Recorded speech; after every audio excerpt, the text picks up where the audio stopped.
Eu sou o Renê e o tema Projeto 666, de onde vem? Texto base, Apocalipse 16, versículos 12, 13 e 14. E o sexto anjo derramou a sua taça sobre o grande rio Eufrates, e a sua água secou-se para que se preparasse o caminho dos reis do Oriente. Da boca do dragão, da boca da besta e da boca do falso profeta, vi sair 3 espíritos imundos semelhantes a rãs. Porque são espíritos demônios que fazem prodígios, os quais vão ao encontro dos reis da terra e de todo o mundo para os congregar para a batalha naquele grande dia do Deus Todo-Poderoso. Está aqui um tema, um assunto muito comentado nos nossos dias. E uma pergunta se faz: de onde vem esse projeto 666? Ponto de origem. Aqui, do ponto de vista histórico, geopolítico, é que o rio Eufrates ele é referência nas escrituras por ser ele um divisor, localizado ali como divisor de 2 mundos, ou divisor de mundos, geograficamente falando, separando o mundo ocidental do mundo oriental. Toda a história da era cristã tem início ali. O fator principal aqui, o nascimento de Cristo, e considerando também que ali está o berço das 3 maiores religiões do mundo, que reivindicam o nome de Jesus Cristo. O judaísmo, o islamismo e o cristianismo. Então, o mundo hoje só não está ainda totalmente globalizado, esse projeto de globalização ainda não está totalmente consolidado, porque ainda existe uma guerra fria ali envolvendo Israel e as nações inimigas. Mas quando o projeto de paz for consolidado, aí será o sinal maior para um evento final.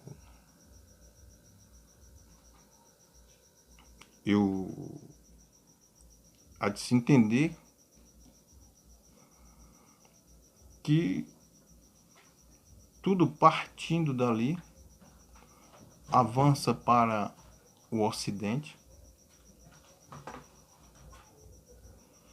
e depois se volta para o Oriente. Nós vamos compreender que a civilização ocidental ela subjuga o mundo através da sua cultura. Ela domina a história. E eu escrevi assim: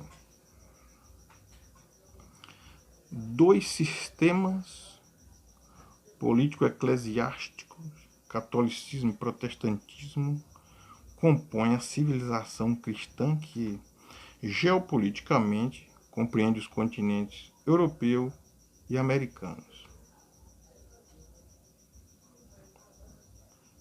E na 2 sistemas, ou 2 bestas, conforme Apocalipse, conforme a linguagem bíblica, besta significa reino ou sistema.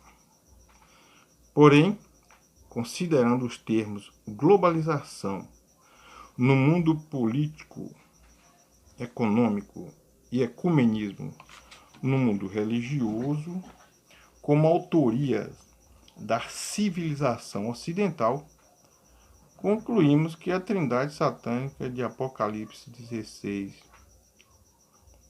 12, 13, ali, 14, tem o seu quartel-general assentado na civilização cristã.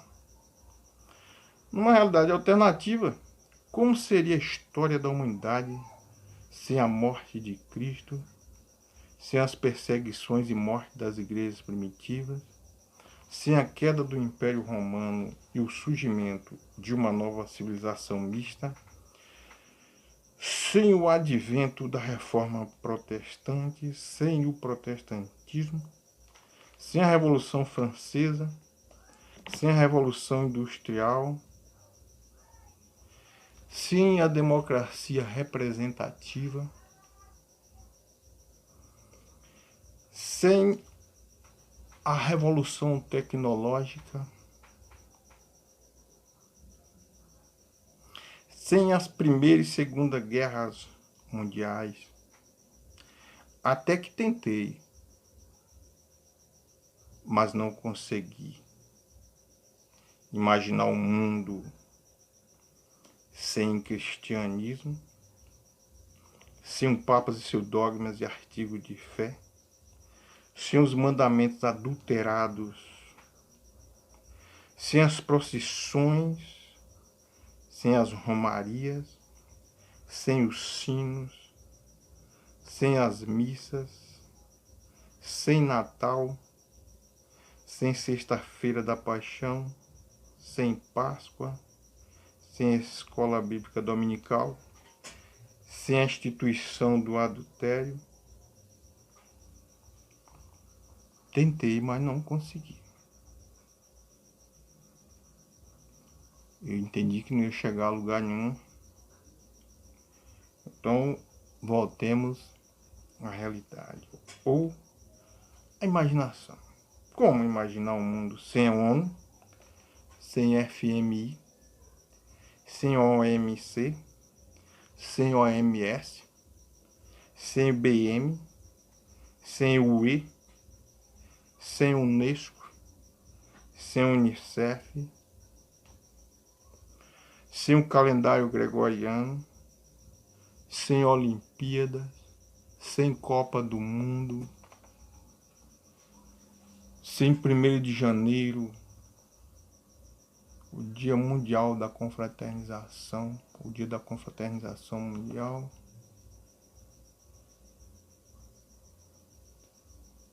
sem as bombas de Hiroshima, Nagasaki. Desculpe-me, mas imaginar o mundo, o reino e surgimento do anticristo fora da civilização dita cristã é desconsiderar a fala de Jesus Cristo em Mateus 24, quando ele diz: porque surgirão falsos cristos e falsos profetas, e farão tão grandes sinais e prodígios que, se possível for, enganariam até os escolhidos. E conforme está escrito também em 2 Tessalonicenses, capítulo 2, para que a gente não se deixe ser enganado por nada, nem por espírito, nem por epístola, nem por palavra, como se procedesse de Deus, como se a vinda de Cristo estivesse já próxima, porque a vinda de Cristo não acontecerá sem que antes venha a era da apostasia, ou seja, o desprezo do Evangelho, da Santa Aliança que acontece nos nossos dias, e a manifestação do homem do inferno, do filho da perdição, o qual se oporia a todo objeto de culto, a tudo que se chama Deus, e iria sentar-se no templo de Deus como se fosse o próprio Deus, com todo prodígio, sinais e milagres para enganar os que perecem, porque trocaram a verdade pela mentira, a justiça pela injustiça. Como esperar que isso acontecesse na civilização oriental, onde no Japão, a Nova Zelândia, na Índia, onde? Não dá. Voltando à realidade. As diretrizes religiosas, políticas, econômicas, educacionais, espirituais, modo de vida, usos e costumes saem da civilização ocidental para o resto do mundo. Da civilização cristã saem as determinações dos arquitetos do mundo. Enfatizando aqui, ou lembrando que a primavera árabe, ou a seca do rio Eufrates, é exatamente em consequência de um bombardeio ideológico ocidental.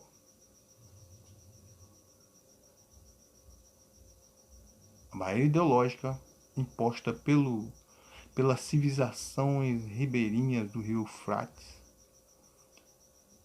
não caiu ainda por total, mas está no final, exatamente em consequência da pressão da filosofia de vida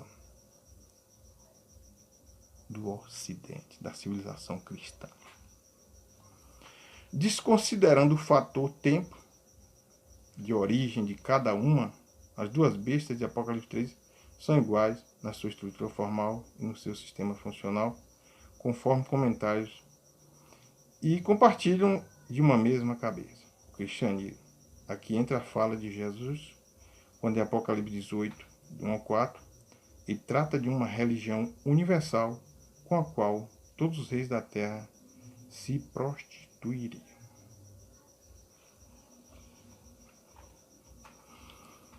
Então, está aí. O projeto 666, ele surge no meio do planeta, parte para o Ocidente e se volta para o Oriente. E a consolidação total desse projeto representa,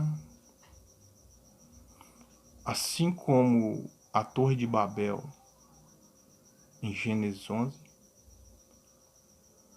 um indício evidente da necessidade de uma intervenção divina. E nessa intervenção, quem não tivesse libertado desse sistema, quem não estiver na arca, quem não estiver no Evangelho, sofrerá as consequências por ter rejeitado a proposta de Deus para que seja salvo. Lembrando aqui que a salvação ela é individual. As 7 igrejas de Apocalipse, existe ali uma coisa em comum. Jesus se apresenta para a igreja, ele elogia, fala daquilo que o indivíduo tem de bom que deve ser aproveitado, ele repreende falando daquilo que não convém para que seja deixado, ele aconselha e faz promessas. Só alcançará a promessa aquele que vencer, aquele que ouviu os conselhos para que alcance a promessa. E existe uma fala em comum ali, no final, ao que vencer. Ele fala no singular. A salvação é individual. Ninguém será salvo por fazer parte de um grupo, de uma congregação, de uma religião, ou de um segmento religioso, ou de um sistema. Mas aquele que tiver o sinal de Deus na testa e na mão, ou seja, o Evangelho Eterno, a Santa Aliança, esse será salvo. A Igreja de Deus, ela tem um conceito. Apocalipse 12, 17, Apocalipse 14, 12, que são aqueles que guardam os mandamentos de Deus e têm o testemunho ou a fé de Jesus Cristo. Que Deus nos abençoe e nos guarde. Amém.